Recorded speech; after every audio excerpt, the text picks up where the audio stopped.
नमस्कार, मैं हूं राज और आप देख रहे हैं प्योर पॉलिटिक्स। ये पाकिस्तान के जो फील्ड मार्शल हैं आसिम मुनीर, उनके लिए एक नई समस्या पैदा हो गई है।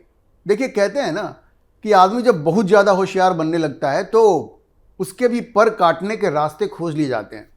तो पाकिस्तान में पाकिस्तान के जो हुक्मरान हैं, पाकिस्तान की जो सरकार है, उसने भी एक रास्ता खोज लिया है कि कैसे आसिम मुनीर के पर कतरे जाएं, क्योंकि आसिम मुनीर अपने आप को इतना पावरफुल बनाना चाहते हैं कि एक बार वो चीफ ऑफ डिफेंस फोर्सेस बन गए तो फिर वो किसी के हाथ नहीं लगने वाले हैं।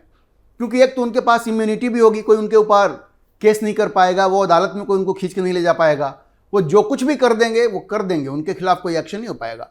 तो इस चीज़ ने, इस भय ने, इस डर ने वहाँ की जो सरकार है उसको इतना हिला दिया है कि आपको पता है वहाँ के प्रधानमंत्री अब वो चीफ ऑफ डिफेंस फोर्सेस का नोटिफिकेशन ही जारी नहीं कर रहे हैं, वो जारी नहीं हो रहा है चीफ ऑफ डिफेंस फोर्सेस का। ये जो पद क्रिएट करवाया था आसिम मुनीर ने, और ये पद क्रिएट होने के बाद उनके पास एयरफोर्स, आर्मी, नेवी सबके पावर आ जाते, सारे चीफ्स को वो अपॉइंट कर पाते, उनके पास न्यूक्लियर हथियार जो है पाकिस्तान के वो भी उनके पास आ जाता। तो सोचिए कितने ताकतवर हो जाते। लेकिन पहले तो जो शहबाज शरीफ हैं वो इस बात से इतने डर गए कि जब नोटिफिकेशन जारी करने का वक्त आया, 29 नवंबर को उनका कार्यकाल 3 साल का खत्म हो रहा था और उसके बाद ये उम्मीद थी कि भाई वो CDF बन जाएंगे, चीफ ऑफ डिफेंस फोर्सेस बन जाएंगे आसिम मुनीर। उसके पहले ही वो चले गए विदेश दौरे पे। तो जब उनका नोटिफिकेशन इशू करने का टाइम आया तो शहबाज शरीफ भाग निकले। अब उसके बारे में पहले तो ऐसा लगा कि भाई ये नोटिफिकेशन जो है वो इशू हो जाएगा, आजकल की बात है, जैसे वहाँ के मंत्रीगण भी कह रहे थे। लेकिन अब जो जानकारी निकल के सामने आ रही है तो ऐसा लग रहा है कि आसिम मुनीर तो बहुत बड़ी मुश्किल में फंस गए हैं और उनका जो सपना है वो शायद अब बिल्कुल चकनाचूर हो जाएगा और उन्होंने पाकिस्तान पे जो एक छत्र राज्य करने का सपना देखा था वो बिल्कुल टूट जाएगा। और ट्रंप के साथ भी उन्होंने जो जो वायदे किए थे कि भाई ट्रंप साहब हम आपके लिए ये करेंगे, वो करेंगे, पाकिस्तान को बिल्कुल आपका गुलाम बना देंगे, शायद वो भी सफल ना हो पाए। क्योंकि अब जो खबरें आ रही हैं पाकिस्तान से वो ये बता रही हैं कि आसिम मुनीर को चीफ ऑफ डिफेंस फोर्सेस बनाने के लिए वहां आम सहमति नहीं है। ना तो सरकार में आम सहमति है और न ही जो फोर्सेज हैं, उनकी जो सेना है, और सेना का मतलब मैं तीनों अंग की बात कह रहा हूं, आर्मी, एयरफोर्स और नेवी, उनमें भी अब लोग एक मत नहीं है कि भाई एक आदमी के पास इतनी सत्ता हो, इतनी शक्ति दे दी जाए, उनके पास ऐसी सत्ता हो कि वो किसी को कुछ समझे ही नहीं। तो देखिए, खबर यह है कि नवाज शरीफ और आसिफ अली जरदारी, पहले तो वो इस बात के पक्ष में नहीं थे कि इनको इतना ज्यादा पावर दिया जाए आसिम मुनीर की, ऐसी खबरें आ रही हैं। और उससे भी बड़ी खबर यह आ रही है कि पाकिस्तान के एयरफोर्स के जो चीफ हैं, एयर मार्शल जहीर अहमद बाबर सिद्धू, अब उन्होंने बीच में रंगा डाल दिया है। ये जो एयरफोर्स के चीफ हैं पाकिस्तान के, भाई वो ये कह रहे हैं कि आप चीफ ऑफ डिफेंस फोर्सेज उनको क्यों बना रहे हैं। तो कहते हैं आसिम मुनीर को क्यों बना रहे हैं, भाई ये तो ठीक नहीं है। और वो तर्क क्या दे रहे हैं? तर्क ये दे रहे हैं कि जिस भारत और पाकिस्तान के युद्ध में पाकिस्तान की जीत के दावे करके आसिम मुनीर इतना ज्यादा अधिकार चाहते हैं, वो तो दरअसल पाकिस्तान के एयरफोर्स का था। देखिए, पाकिस्तान ये क्लेम करता है ना कि उसने भारत के लड़ाकू विमानों को मार गिराया, भले ही वो झूठ है, 100% झूठ है, लेकिन पाकिस्तान की एयरफोर्स तो क्लेम करती है, पाकिस्तान की सेना तो क्लेम करती है। तो अब वहां का जो एयरफोर्स चीफ है, ये जहीर अहमद बाबर सिद्धू, वो कह रहा है कि भाई ये क्रेडिट तो हमको मिलना चाहिए। ये जो भारत के साथ जो युद्ध हुआ उसमें भारत के लड़ाकू विमान तो हमने गिराया, एयरफोर्स ने गिराया, तो क्रेडिट तो एयरफोर्स को मिलना चाहिए। तो अब जो चीफ ऑफ डिफेंस स्टाफ है, अगर वो कोई बनना चाहिए तो वो तो फिर एयरफोर्स का चीफ बनना चाहिए। अब इस बात को लेकर के पाकिस्तान की सेना में दरार पड़ चुका है। अब वो लोग एक मत नहीं है, वो इसके पक्ष में नहीं है कि आसिम मुनीर को इतनी ताकत दी जाए। और अब समझिए कि एक तरह से वहां की सेना में, वहां के सर्विसेज में अगर हम कहें तो विद्रोह हो गया है आसिम मुनीर के खिलाफ। आसिम मुनीर के खिलाफ विद्रोह हो गया है, आप ये समझिए।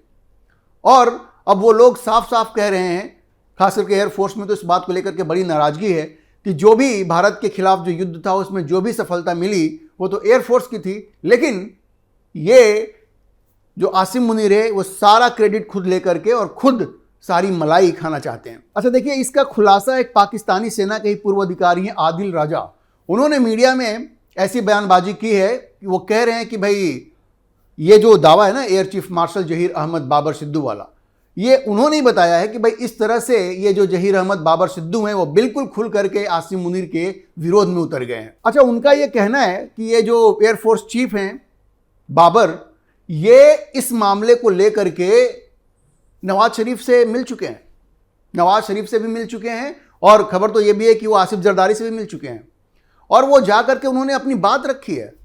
उनका कहना है कि भाई हमको चीफ ऑफ डिफेंस फोर्सेस बनाओ, क्योंकि ये सफलता तो हमारी है इसलिए। और उनका यह भी कहना है कि आज की तारीख में अगर युद्ध होता है किसी भी देश के साथ तो एयरफोर्स की भूमिका ज़्यादा महत्वपूर्ण होती है, इसलिए ये जो सीडीएफ का जो पोस्ट है जो कितना पावरफुल है, जिसके अंदर आर्मी, एयरफोर्स, नेवी सब आ जाएगी, और जिस कुर्सी पे आसिम मुनीर बैठना चाहता है वो पद एयरफोर्स चीफ को मिलना चाहिए, ये कहना है।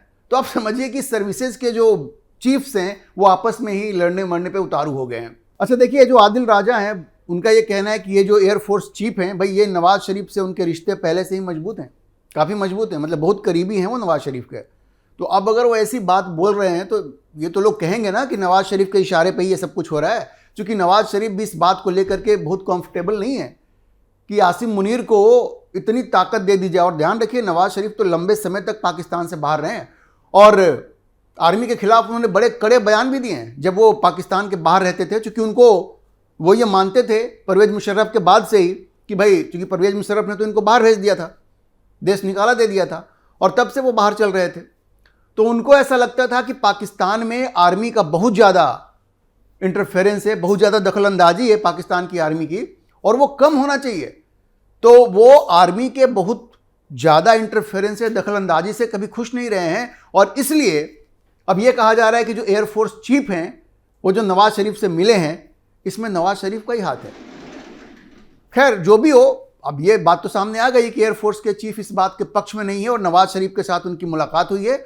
और खबर तो ये भी है कि ये जो एयरफोर्स चीफ हैं उनके छोटे भाई को नवाज शरीफ की पार्टी ने टिकट दिया था पिछली बार, और वो जीत भी गए। तो सवाल ये है कि क्या ये जो जहीर अहमद बाबर हैं वो नवाज शरीफ के इशारे पे ये सब कुछ कर रहे हैं। अच्छा देखिए, वो जो सीडीएफ चीफ बनना चाहते हैं उसके लिए एक मुश्किल है, क्योंकि जो संशोधन 27वां हुआ उसमें यह कहा गया कि जो चीफ ऑफ आर्मी स्टाफ है, आर्मी का जो चीफ है वही सीडीएफ बनेगा। ऐसा कनकरेंट वो पोस्ट है कि मतलब जो आर्मी का चीफ होगा वही सीडीएफ चीफ होगा। लेकिन अगर सरकार और ये जो एयरफोर्स चीफ हैं इन दोनों की आपस में बातचीत बन जाती है और दोनों मिलकर अगर ये फैसला कर लें कि अब मुनीर को ठिकाने लगाना है, तो संविधान को संशोधन करने में कितना वक्त लगेगा। लेकिन सवाल ये है कि जब जैसे ही आसिम मुनीर को ये बात समझ में आएगी या समझ में आ चुकी होगी, मैं अभी आपको बताऊंगा कि कैसे ये भी लग रहा है कि आसिम मुनीर को ये बात समझ में आ गई है, तो क्या आसिम मुनीर चुपचाप बैठेगा? वो तो जिहादी आदमी है, वो जिहादी आदमी है, वो चुपचाप नहीं बैठेगा। अच्छा देखिए, मैंने आपको कहा कि जैसे ही आसिम मुनीर को ये बात समझ में आएगी वो चुप नहीं बैठेगा, और वो चुप नहीं बैठा है, उसने अपनी चाल चल दी है। आपने देखा होगा इमरान खान जो लंबे समय से जेल में हैं, अभी एक खबर आई कि इमरान खान की मौत हो गई है, चारों तरफ ये खबर चली, क्योंकि 4 नवंबर के बाद से उनसे किसी को मिलने नहीं दिया गया था। और जब बात बहुत बढ़ी तो आसिम मुनीर ने क्या किया, और इसी बीच में उनका नोटिफिकेशन नहीं आया, सीडीएफ का नोटिफिकेशन जो आने वाला था। शहबाज शरीफ तो बाहर चले गए ना, अभी वो लौट करके आए हैं और अभी तक तो कोई नोटिफिकेशन आया नहीं है। तो इमरान खान की बहन को उनसे मिलने की इजाज़त दे दी गई। अब आप देखिए, ये भी आसिम मुनीर की चाल हो सकती है। इतने दिनों से तो किसी को मिलने नहीं दिया, जब मामला तुल पकड़ा तो इमरान खान की बहन को मिलने की इजाज़त दे दी गई। मतलब ये एक मैसेजिंग भी है आसिम मुनीर की तरफ से, किसको? शहबाज शरीफ को और नवाज शरीफ को, कि अगर तुम हमारे साथ ज़्यादा चालबाजी करोगे तो हमारे पास दूसरा ऑप्शन भी है। वो उसका कोई मना नहीं, इमरान खान से वो समझौता कर लेगा। और इमरान खान तो भाई इतनी बुरी स्थिति में है कि उनको बाहर निकलना है किसी भी हाल में, तो वो हाथ मिला ले आर्मी से तो कोई आश्चर्य भी नहीं होगा। और खबर ये भी है कि अमेरिका के माध्यम से कई बार इमरान खान ने ये मैसेज भिजवाया है कि भाई हम आर्मी के खिलाफ नहीं हैं। तो सारे संभावनाएं जो हैं, सारी संभावनाएं अभी मौजूद हैं, और इसमें एक संदेश भी है। तो आसिम मुनीर भी चुप नहीं बैठेगा, और अगर शहबाज शरीफ और नवाज शरीफ कोई गेम करना चाहते हैं आसिम मुनीर के साथ, तो आप देखिएगा पाकिस्तान में बहुत बड़ा उथल पुथल होने वाला है। और ये गेम इस तरह से खेला जा रहा है, किसी को कुछ मालूम नहीं है। आसिम मुनीर भी बिल्कुल सदमे में है कि भाई क्या हो रहा है, ऐसा कहीं होता है क्या? तो आप सोचिए, इतना महत्वपूर्ण पोजीशन संसद ने क्रिएट किया और जब उसका नोटिफिकेशन आना था तो वो आया नहीं, प्रधानमंत्री देश के बाहर चले गए। ये कोई सामान्य बात है क्या? ये कोई सामान्य बात है कि उनको तारीख याद नहीं थी, वो देश के बाहर चले गए? इसके पीछे साजिश है, इसके पीछे एक सोची समझी रणनीति है और वो चीज़ें अब सामने आ रही है। अब एयरफोर्स का एक तो नोटिफिकेशन नहीं आना, उसके बाद एयरफोर्स चीफ का सामने आके कहना कि भाई वो डिजर्व नहीं करते, हमको बनाओ CDF। तो आप समझिए कि अभी बिल्कुल स्पष्ट है कि पाकिस्तान में चीज़ें बद से बदतर होती जा रही हैं। अच्छा, इस बीच जो इमरान खान की बहन है अलीमा, उन्होंने कहा है कि भाई आसिम मुनीर तो वास्तव में एक कट्टर इस्लामी है। एक तरह से उन्होंने उसको जिहादी कह दिया।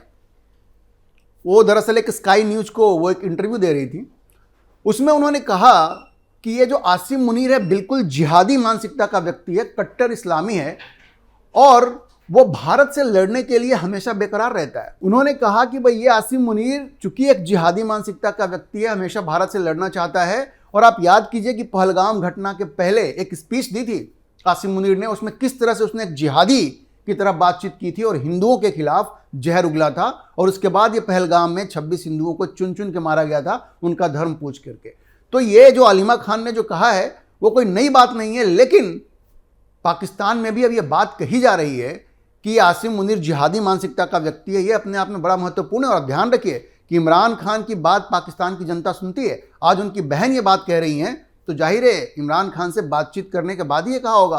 तो पाकिस्तान की जनता इस बात को अब रियलाइज कर रही है कि ये जो आसिम मुनीर है अव्वल दर्जे का जिहादी है। और जिस तरह से उसने इमरान खान को प्रताड़ित किया, समझ लीजिए कि पाकिस्तान में इस वक्त आसिम मुनीर को लेकर के बहुत बड़ा आक्रोश है, बहुत बड़ा आक्रोश है। अब सरकार भी साथ नहीं दे रही है, नोटिफिकेशन इशू नहीं कर रही है। एयरफोर्स चीफ ने भी कह दिया कि भाई ये CDF तो हमको बनाओ। और पाकिस्तान की जनता है वो तो आसिम मुनीर के खिलाफ है ही, उसके खिलाफ नारे लग रहे हैं जो आज तक पाकिस्तान में नहीं हुआ था। आर्मी के खिलाफ कभी नारे नहीं लगे थे, अब नारे भी लग रहे हैं। तो आप समझिए कि आसिम मुनीर का बहुत ही बुरा वक्त आ गया है। इनकी स्थिति ये हो जाएगी कि इनको देश छोड़ के भागना पड़ सकता है, क्योंकि चारों तरफ से घिरते जा रहे हैं, कुछ भी इनके पक्ष में नहीं हो रहा है। और डोनाल्ड ट्रंप इसमें पड़ने नहीं जा रहे हैं। तो जितने भी उनको उन्होंने लॉलीपॉप दिए हैं ना, डोनाल्ड ट्रंप आसिम मुनीर को बचाएगा नहीं। ऐसा लग रहा है कि धीरे धीरे आसिम मुनीर का अंत नज़दीक आ रहा है और बहुत जल्द उनके सामने एक ही ऑप्शन होगा, वो पाकिस्तान छोड़ के भाग जाएं, वरना उनकी बहुत बड़ी दुर्गति होने वाली है। अभी के लिए इतना ही। हम इस खबर पर नजर बनाए रखेंगे और आपको अपडेट करते रहेंगे। आप इस विषय पर क्या सोचते हैं, अपनी राय कमेंट बॉक्स में जरूर लिखें। और अगर आपको वीडियो पसंद आया हो तो आप इसे लाइक करें, शेयर करें और हमारे चैनल को सब्सक्राइब जरूर करें।